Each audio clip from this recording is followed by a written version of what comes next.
Okay, so here's a model so big that I had to put the camera very far back to just fit it in frame. As you can see, it's just about as big as my workbench, so there isn't a lot of room for anything else. This is the 1350 Polar Lights that came out a few years ago. I'll be building it as a single engine destroyer, and because of all the missing space down here, I was thinking I might flip the engine around, because that's just about the perfect height and should make a lot less modifications for later. But I will be doing it this way. But this also does mean that I need to slice this detail off completely. So whether I'm able to salvage that and flip it around to the top, we'll find out. I'm thinking I may be able to just cover the resulting hole with a very thin sheet of styrene. We'll see how that goes. The engine will be getting one CCFL tube.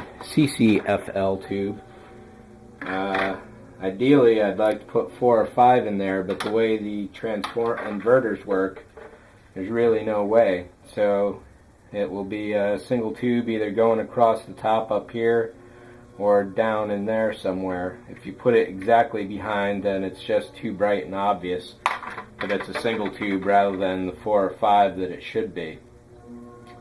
One idea that I'm thinking is that if I can find some plastic rods, 4 or 5 of them, put like 5 and then 4, 3, 2, 1 until this is at the back. So hopefully, if that would work, then the light would get magnified across rather than just being a single bar. We'll see how that goes. And with CCFLs, just a safety note, this piece here is glass, and there's a very thin wire running down the end. That's 700 volts of electricity. You will be hurting if you accidentally touch that. So this is going to require a great deal of safety on my part, because I've shocked myself far too often with these things.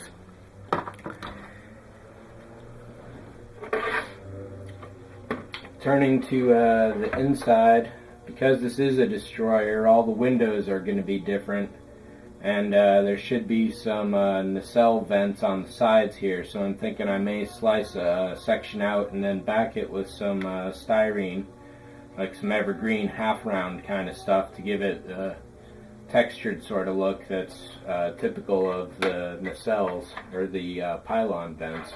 I don't know if the camera is going to pick this up if I move this around, but I initially put a coat of Tamiya white pearlescent paint on here, and this is one entire can, and if the camera is going to pick it up, this did not cover, which is going to be expensive because it's $6 for a tiny little can. What I may do is, well, obviously I need to repaint the entire thing. This was just basically a test because I like to get ahead of myself, and that's something I need to learn not to do. But what I may do to help the pearl stick down next time is to put a gloss coat all over it, or maybe some future wax that everyone's talking about, and hopefully that would make the pearl top coat go down a little smoother. And there's all sorts of painting to do after that, which is going to be a lot of work.